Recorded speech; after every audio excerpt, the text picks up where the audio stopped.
Hello guys, कैसे हैं आप सब। पहले वीडियो हमने जो रिलीज़ किया था उस पर हमने रिएक्शन मैकेनिज़म्स में डिफरेंट डिफरेंट रिएक्शन मैकेनिज़म्स के बारे में हमने बात किया था।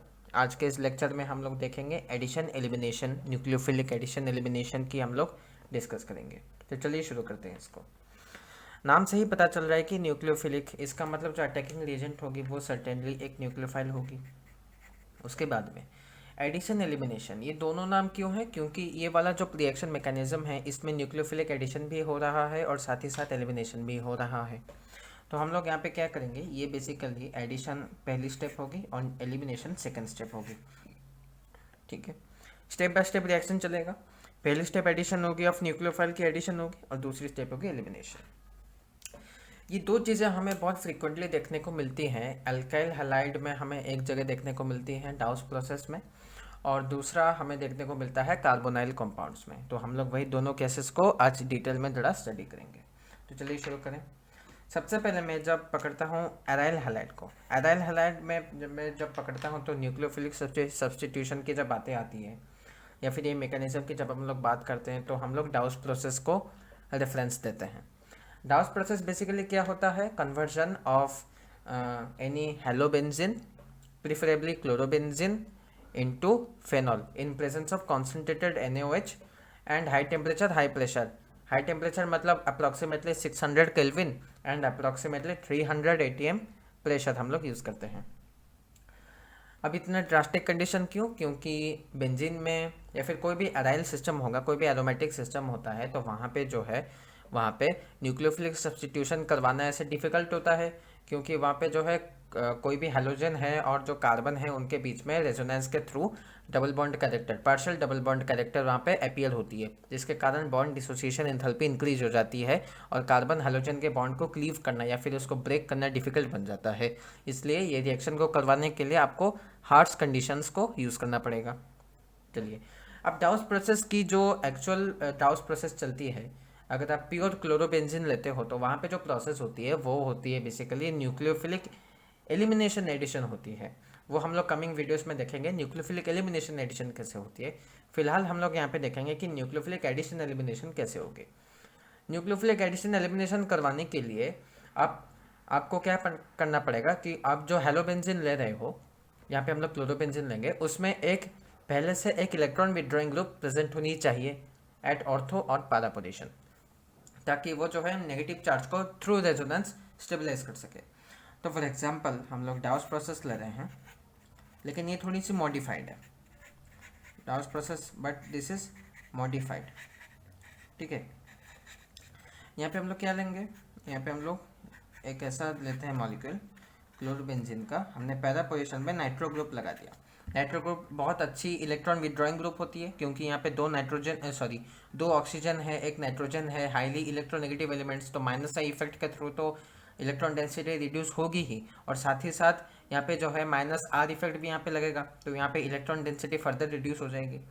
अच्छा, इसको हम लोग क्या करेंगे, सिंस यहाँ पे आपने पहले से इलेक्ट्रॉन विड्रॉइंग ग्रुप लगा रखा है, तो इस रिएक्शन को करवाने के लिए लेस ड्रास्टिक कंडीशन चाहिए, ज़्यादा आपको हाई टेम्परेचर नहीं चाहिए। ठीक है, तो हम लोग यहाँ पे वही लेंगे, कॉन्सेंट्रेटेड NaOH लेंगे ताकि रिएक्शन की रेट अच्छी हो।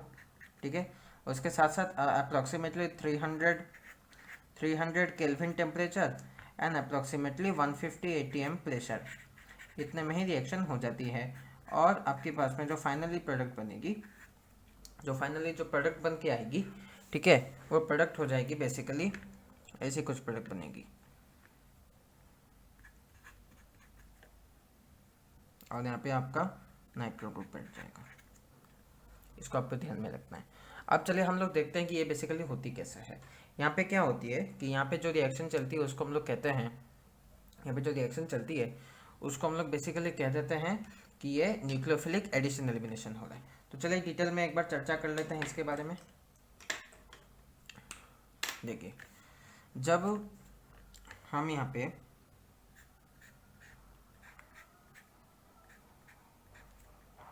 क्लोरीन देते हैं और यहाँ पे नाइट्रो है, तो पारा पोजीशन, ये वाला पोजीशन जो है, ये वाला हाईली इलेक्ट्रॉन डेंसिटी, इसकी इलेक्ट्रॉन डेंसिटी बहुत रिड्यूस हो चुकी है because of minus I and minus R. तो क्या होगा कि OH माइनस, यहाँ पे जो जो यहाँ पे अटैकिंग रिएजेंट है दैट इज़ OH माइनस, क्योंकि NaOH तो टूटेगा into Na plus and OH minus, और यही आपकी न्यूक्लियोफाइल होगी। तो OH माइनस क्या करेगा कि OH माइनस डायरेक्टली इस कार्बन पे अटैक कर सकता है, इस कार्बन पे डायरेक्टली अटैक करेगा और ये इलेक्ट्रॉन उठ के यहाँ आ गया। अब क्या होगा, अब क्या हुआ, अब यहाँ पे कुछ ऐसे, दूसरे कलर से दिखाता हूँ, यहाँ पे कुछ ऐसे हुआ, यहाँ पे नाइट्रो ग्रुप लगा हुआ है, यहाँ पे माइनस चार्ज आ गया। अब क्या होगा, ये क्लोरीन है और यहाँ पे OH है, ठीक है। अब यहाँ पे क्या है, OH है। अब क्या होगा, ये जो माइनस चार्ज है, ये माइनस चार्ज क्या होगा, ये माइनस चार्ज भी रेजोनेंस के थ्रू स्टेबलाइज हो जाएगा, या फिर माइनस आई इफेक्ट के थ्रू ये स्टेबलाइज हो जाएगा। देखिए अगर आप इसको स्टेबलाइज करवाने की कोशिश करते हो, मैं एक बार देखता हूँ। देखिए यहाँ पे माइनस चार्ज है, यहाँ पे OH है और यहाँ पे Cl है। तो अब क्या होगा कि नाइट्रोजन ऑक्सीजन माइनस है और यहाँ पे डबल बॉन्डेड है, नाइट्रोजन के ऊपर पॉजिटिव चार्ज है। अब क्या होगा, ये कुछ ऐसे रेजोनेंस जाएगा, रेजोनेंस में कुछ ऐसे जाएगा। देखिए माइनस चार्ज आया यहाँ पे, माइनस चार्ज यहाँ पे आया, ये चला गया यहाँ पे और ये उठ के आ गया यहाँ पे। तो फाइनली हम लोग देख रहे हैं कि ये तीनों कॉम्प्लेक्सेस, मतलब ये तीनों कार्बन से होते हुए नाइट्रोजन की तरफ आ रहा है। तो जो रेजोनेंस हाइब्रिड बनेगा वो कैसा रेजोनेंस हाइब्रिड होगा, एक ओवरऑल नेगेटिव चार्ज आएगा, ठीक है, एक ओवरऑल नेगेटिव चार्ज आएगा। तो इसको हम लोग देख सकते हैं यहाँ पे, ये वाला तो कुछ नहीं हो रहा है यहाँ पे, और ये क्लोरीन, ये OH है, ठीक है। और ये जो इलेक्ट्रॉन है यहाँ पे रहने देते हैं, इलेक्ट्रॉन जो है यहाँ पे ऐसे कुछ आ रहा है और ऐसे करके डिस्ट्रीब्यूट हो गया। तो हम लोग देख सकते हैं कि ये जो है दोनों ऑक्सीजन के साथ ये रेजोनेंस कर सकता है और ऊपर एक माइनस चार्ज आ जाएगा, ठीक है। इसी को हम लोग कहते हैं मेसेनहाइमर कॉम्प्लेक्स कहते हैं, इसको हम लोग मेसेनहाइमर कॉम्प्लेक्स कहते हैं।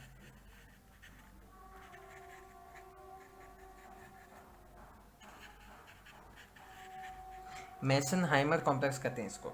अब क्या होगा, ये वाली जो प्रोसेस थी, ये पूरी प्रोसेस क्या थी, एडिशन, ये पूरी प्रोसेस थी एडिशन की, ठीक है। ये जो पूरी प्रोसेस चली यहाँ से, ये पूरी प्रोसेस थी न्यूक्लियोफिलिक एडिशन, ठीक है। अब क्या होगा, एलिमिनेशन होगा। तो एलिमिनेशन चलिए करवाते हैं, किसका एलिमिनेशन होगा, क्लोरीन का एलिमिनेशन होगा। तो चलिए देखिए अब क्या है, ये क्लोरीन कैसे जाएगा, माइनस चार्ज ऐसा है, ये माइनस चार्ज आपका ऐसा बैठा हुआ है यहाँ पे, और ये NO2 OH Cl, ये माइनस चार्ज अंदर आएगा, क्लोरीन चला जाएगा, क्योंकि क्लोरीन एक अच्छी लिविंग ग्रुप होती है। तो ये ऐसे चला गया क्लोरीन। तो फाइनली एरोमेटिसिटी गेन हो गई, ये OH और ये NO2, तो वही आपकी बेसिकली बन गया प्रोडक्ट। अब ये क्या है, ये आपका एलिमिनेशन है। तो हमने देखा कि यहाँ पे दो प्रोसेसेस हुए, एक न्यूक्लियोफिलिक एडिशन, ये पहला जो प्रोसेस था न्यूक्लियोफिलिक एडिशन का, और ये जो दूसरा प्रोसेस था वो एलिमिनेशन का। तो ये प्रोसेस नंबर 1, ये प्रोसेस नंबर 2। तो इसलिए हम लोग दोनों प्रोसेसेस यहाँ पे साइमल्टेनियसली चल रहे हैं, इसलिए हम लोग इसको कहते हैं न्यूक्लियोफिलिक एडिशन एंड एलिमिनेशन। तो न्यूक्लियोफिलिक एडिशन एलिमिनेशन। चलिए अब चलिए देखते हैं कि इसका RDS कौन सा होगा। पहला स्टेप इसका RDS है। क्यों RDS है, क्योंकि देख सकते हैं पहले स्टेप में एरोमेटिसिटी ब्रेक हो रही है। बेंजीन के एरोमेटिसिटी के साथ छेड़छाड़ करना हमेशा हाई एनर्जी रिक्वायरिंग प्रोसेस होता है, क्योंकि एरोमेटिसिटी बेंजीन की जो होती है वो बहुत ही ज़्यादा स्टेबलाइजिंग फैक्टर होती है।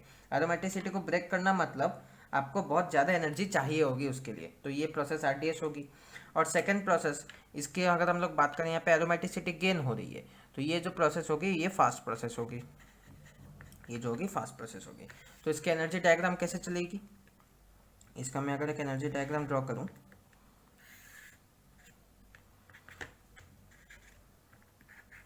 यहाँ पे हम लोग पोटेंशियल एनर्जी लिखते हैं और यहाँ पे हम लोग प्रोग्रेस ऑफ रिएक्शन,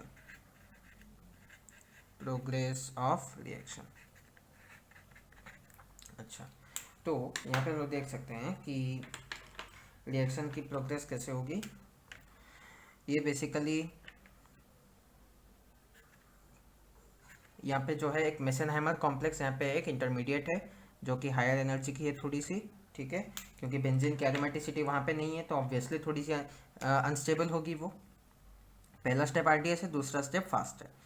तो पहला स्टेप के लिए मैं एक हाई एनर्जी बैरियर होगा, और सेकंड स्टेप फास्ट है तो उसके लिए लो एनर्जी बैरियर, उसके लिए लो एनर्जी बैरियर। तो हमें पता चला ये जो है मेसेनहाइमर कॉम्प्लेक्स, इसको हम लोग MHC अगर कहें तो यहाँ पे MHC मेसेनहाइमर कॉम्प्लेक्स, यहाँ पे क्या हो रहा है, यहाँ पे बेसिकली PHCl और यहाँ पे है PHOH, ठीक है। तो यहाँ पे PHCl एंड यहाँ पे है PHOH। अगर आप बात करें यहाँ पे तो यहाँ पे क्या है, एनर्जी रिक्वायरमेंट यहाँ पे E1 है, और इस प्रोसेस की एनर्जी रिक्वायरमेंट क्या है, E2। और हम लोग यहाँ पे बहुत क्लियरली देख सकते हैं कि E1 ग्रेटर देन E2। तो इसकी अगर रेट R2 है, इसकी अगर रेट R1 है, तो R2 is greater than R1। तो ये बेसिकली हो जाएगी RDS, ठीक है। तो ये बन जाएगी RDS। अच्छा, अब ये बात है कि इस नेगेटिव चार्ज को हम जितना ज़्यादा स्टेबलाइज करेंगे, इस नेगेटिव चार्ज को जितना ज़्यादा हम लोग स्टेबलाइज करेंगे, उतनी फास्टर रिएक्शन प्रोसीड करेगी। तो नाइट्रो ग्रुप या फिर इलेक्ट्रॉन विड्रॉइंग ग्रुप की नंबर जितनी ज़्यादा होगी इस पूरे रिंग में, इस पूरे रिंग में जितनी ज़्यादा हम लोग इलेक्ट्रॉन विड्रॉइंग ग्रुप लगा देंगे, उतनी फास्टर ये रिएक्शन करेगी। तो मैं एक लास्ट एक चीज़ दिखा देता हूँ कि अगर फॉर एग्जांपल हम लोग पकड़ते हैं क्लोरीन, यहाँ पे एक नाइट्रो है, यहाँ पे एक नाइट्रो है, दूसरी एक हम लोग ले लेते हैं क्लोरीन, यहाँ पे एक नाइट्रो, यहाँ पे एक नाइट्रो, यहाँ पे एक नाइट्रो, और तीसरे हम लोग एक दूसरा ले लेते हैं जिसमें क्लोरीन है, यहाँ पे एक नाइट्रो है। इसको 1 लेते हैं, इसको 2 लेते हैं, इसको हम लोग 3 लेते हैं।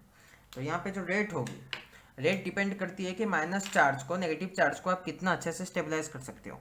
तो यहाँ पे जो रेट होगी वो हो जाएगी, थर्ड वाली तो सबसे स्लो होगी, सबसे फास्ट होगा सेकंड वाला, उसके बाद में फर्स्ट, उसके बाद में थर्ड, ठीक है, क्योंकि डिपेंड करती है कि माइनस चार्ज को आप कितना अच्छे से स्टेबलाइज कर सकते हो, उसी के ऊपर पूरी प्रोसेस चलती है। क्योंकि RDS जो होता है, RDS तो उसी के हिसाब से इन्फ्लुएंस है। तो ये क्या अराइल हैलाइड में न्यूक्लियोफिलिक एडिशन एलिमिनेशन का जो केस है। अब मैं चलूंगा कार्बोनिल कंपाउंड्स में। चलिए हम लोग अभी देखते हैं कार्बोनिल कंपाउंड्स का जो केस है। Second case for carbonyl compounds. Carbonyl compounds में हमें कहाँ कहाँ ये प्रोसेस देखने को मिलता है, हमें देखने को मिलता है जब हम लोग एसिड क्लोराइड लेते हैं, एस्टर लेते हैं, एनहाइड्राइड लेते हैं,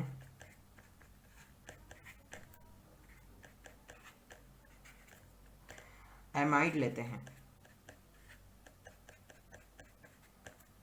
या फिर कोई ऐसा एक कार्बोनिल कंपाउंड जहाँ पे एक अच्छी सी लिविंग ग्रुप लगी होगी, तो उसको हम लोग लेते हैं, ठीक है। अब चलिए कि मैं आपको एक बेसिक रिएक्शन दिखा देता हूँ कि ये रिएक्शन कैसे होगी। तो फॉर एग्जांपल हम लोग एक काम करते हैं कि RC⋯O X ले लेते हैं। X यहाँ से कुछ भी हो सकती है, क्लोरीन हो सकती है, एस्टर हो सकता है, एनाइड्राइड, एमाइड और लिविंग ग्रुप कुछ भी हो सकता है। तो मैं अगर X लेता हूँ, अब बेसिकली मैं आपको एक रिएक्शन दिखाता हूँ कैसे होता है कि R1C⋯O X, उसके साथ हमने क्या दिया, R2MgCl H+H2O, तो फाइनली बन गया R1C⋯O R2। इसका अगर हमने 1 इक्विवेलेंट ही यूज़ किया होगा, 1 इक्विवेलेंट हमने यूज़ किया, तो बन जाएगा R2। अब चलिए इसके मैकेनिज्म देखते हैं। इसके ओवरऑल मैकेनिज्म होती है न्यूक्लियोफिलिक एडिशन एलिमिनेशन। तो पहले क्या होगा, न्यूक्लियोफिलिक एडिशन कैसे होगा, न्यूक्लियोफाइल कौन है यहाँ पे, R2MgCl जो है, R2MgCl से हमें क्या मिल जाएगा, हमें मिल जाएगा MgCl2 मिलेगा, और हमें जो है R2- मिल जाएगा। यही R2- जो है यही आपकी न्यूक्लियोफाइल है, यही आपकी न्यूक्लियोफाइल है। तो ये न्यूक्लियोफाइल यहाँ पे काम करेगी। तो सबसे पहले हम लोग जानते हैं कि न्यूक्लियोफाइल उसी कार्बन पे अटैक करेगी जहाँ पे पॉजिटिव चार्ज की मैग्नीट्यूड ज़्यादा है। तो R1C डबल बॉन्ड 2 X अब क्या हो जाएगा, ये जो R2 माइनस है ये जहाँ के अटैक किया इसके ऊपर, तो क्या बना R1CO माइनस X, उसके बाद में R2। तो ये है फर्स्ट स्टेप, यही आपकी फर्स्ट स्टेप, ठीक है, पहला स्टेप। अब हम लोग देखते हैं कि दूसरा स्टेप इसका क्या है। दूसरा स्टेप, तो ये पहला स्टेप हो गया एडिशन का, ये पहला स्टेप किसका था, एडिशन। अब दूसरा स्टेप होगा एलिमिनेशन का। तो देखिए R1CO माइनस R2X, X एक अच्छी लिविंग ग्रुप है, तो क्या होगा अभी ये क्या हो जाएगा, ये जो इलेक्ट्रॉन है ऑक्सीजन के ऊपर नेगेटिव चार्ज अंदर आएगा और ये लिविंग ग्रुप बाहर चला जाएगा, ठीक है। तो वही होगा बेसिकली। तो यहाँ पे R1C double bond O R2, तो ये हो गया एलिमिनेशन, ठीक है। ये क्या हो गया, ये हो गया एलिमिनेशन। अच्छा, अब यहाँ पे RDS कौन सा है, फास्ट कौन सा है, RDS है, पहला स्टेप RDS है, क्योंकि यहाँ पे आप डबल बॉन्ड को ब्रेक करने की कोशिश कर रहे हो जो कि एनर्जी रिक्वायरिंग प्रोसेस है, ठीक है। लिविंग ग्रुप के बॉन्ड को तोड़ना तो ऐसे ही बहुत इजी है, क्योंकि लिविंग ग्रुप की टेंडेंसी बॉन्ड को ब्रेक करने की ज़्यादा होती है। बेसिकली कार्बन और लिविंग ग्रुप की बॉन्ड क्या होती है, वीक होती है, उसको तोड़ने में ज़्यादा एनर्जी नहीं चाहिए। जबकि कार्बन ऑक्सीजन की बॉन्ड क्या होती है, स्ट्रांग होती है, क्योंकि ऑक्सीजन क्या होता है, स्मॉलर साइज होता है ऑक्सीजन, और कार्बन भी स्मॉल साइज की होती है, तो उनकी बॉन्ड लेंथ क्या होती है, स्मॉल होती है। स्मॉलर बॉन्ड लेंथ अगर होगी तो उसकी डिसोसिएशन एंथैल्पी भी बहुत हाई हो जाएगी। तो ये क्या हो जाएगी, पहली स्टेप RDS है और दूसरी स्टेप फास्ट है। तो इसका एनर्जी डायग्राम कैसा होगा, जैसा डाउस प्रोसेस में हमने किया था वो वैसा ही होगा। अब रेट किसके ऊपर डिपेंड करेगी, रेट डिपेंड करती है आपने न्यूक्लियोफाइल कैसा यूज़ किया है। अगर आपका ज़्यादा बल्कि न्यूक्लियोफाइल है तो रेट स्लो हो जाएगी, क्योंकि न्यूक्लियोफाइल को उस sp2 कार्बन को अप्रोच करना डिफिकल्ट हो जाएगा। तो हम लोग यहाँ पे लिख देता हूँ एक बार कि रेट डिपेंड करेगी, रेट जो होती है वो डिपेंड करेगी टाइप ऑफ न्यूक्लियोफाइल के ऊपर डिपेंड करेगी। मतलब अगर बल्कि है तो वो स्लो हो जाएगा, और अगर स्मॉलर न्यूक्लियोफाइल है तो वो फास्ट होगा। सिमिलरली हम लोग देख सकते हैं कि टाइप ऑफ लिविंग ग्रुप, ये डिपेंड करेगा टाइप ऑफ लिविंग ग्रुप के ऊपर, वो डिपेंड कर सकता है, ठीक है। तो लिविंग ग्रुप के लिए बहुत लंबी चौड़ी सी ऑर्डर आती है, लेकिन वो आपको याद रखने का ज़रूरत नहीं है। मैं आपको सिर्फ सिंपल सा ऑर्डर बता देता हूँ। वो ऑर्डर ये है कि सबसे पहले हम लोग क्लोराइड सबसे पहला होता है, ठीक है, सबसे पहले क्लोराइड आती है, उसके बाद में एनहाइड्राइड आता है, ठीक है, उसके बाद में एस्टर, उसके बाद में आता है एमाइड, ठीक है। तो ये आपके पास में एग्जाम के लिए ये इंपॉर्टेंट है, नीट एग्जाम के लिए। हाँ, अगर आप जनरल में पूछोगे तो एक कुछ सुपर लिविंग ग्रुप होते हैं, कुछ हाइपर लिविंग ग्रुप होते हैं, ठीक है, जैसे कि ट्रिफ्लेट, ठीक है, ट्रिफ्लेट, उसके बाद में नोनाफ्लेट होता है, उसके बाद में टोसाइलेट, फिर होता है ब्रोसाइलेट, उसके बाद में डायजोनियम का भी एक लिविंग ग्रुप होती है N2+। ये सब क्या होते हैं, ये सब बहुत ही स्ट्रॉन्ग लिविंग ग्रुप होते हैं। ये लिविंग ग्रुप कहीं पे भी आ जाएंगे, ये रिएक्शन रेट को एक्सेप्शनली फास्ट कर देते हैं, क्योंकि इनकी लिविंग प्रॉपर्टी ज़्यादा होती है, ठीक है। तो यही था न्यूक्लियोफिलिक एडिशन एलिमिनेशन, आपको समझ में आया होगा, मैं यही होप करूँगा, ठीक है। और अगर आपको ये वीडियो पसंद आया होगा तो वीडियो के लिए एक बार लाइक ज़रूर दे दीजिएगा, लाइक और शेयर ज़रूर कीजिएगा। चैनल पर नए हैं तो चैनल को सब्सक्राइब कीजिएगा। Till then keep studying and good bye.